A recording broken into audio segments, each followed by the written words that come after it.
And let's talk about numbers. Okay.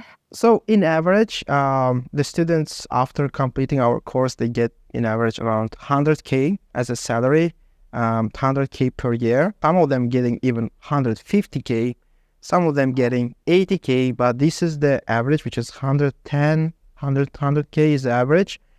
It's a good salary, I would say. It will make you around 10K, right, around for the per month before taxes.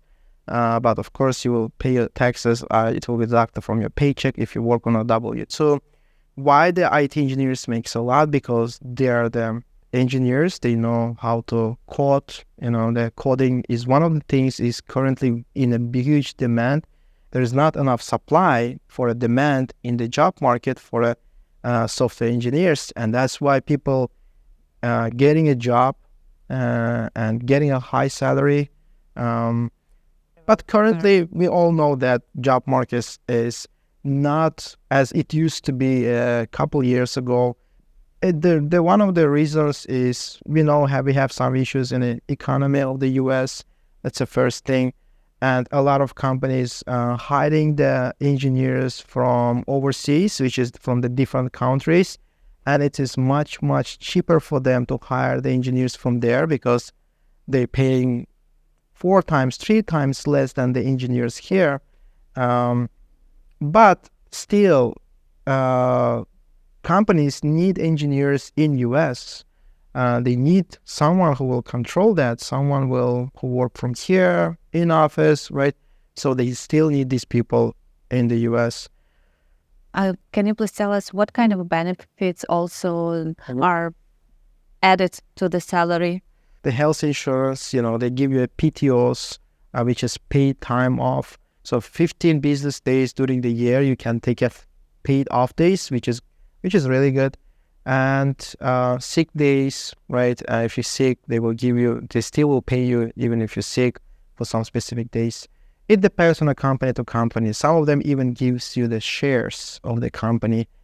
And most of the companies also giving a yearly bonuses for around 10K, 20K. So it really depends on a company. Every year in March, most companies give the bonuses.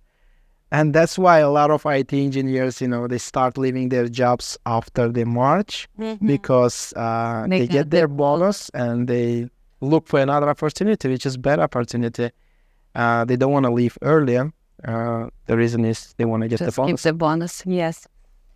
What students do after they get this big salary? Of course, it depends on a student. But what I say to students usually, do not invest that money into the vacation, but invest back to your education, because a lot of people start, spending here and there, going to vacation, but after 1 year or 2 years, if you get laid off, what you gotta do with that, right? You gotta think about your future, not a short term, but think about long term. Invest in yourself, invest in your education, go learn more, maybe apply for a university and get the master's degree in a computer science, right? So keep studying. The thing is, you will buy, expensive things like cars or houses, or you will go to vacation, you will buy a great clothes, but the thing is, these things can be lost in any time, right? But the education, the knowledge, and the skills that you have, no one can take it from you. That will stay in you, and that's the most valuable thing that person will have in himself or herself.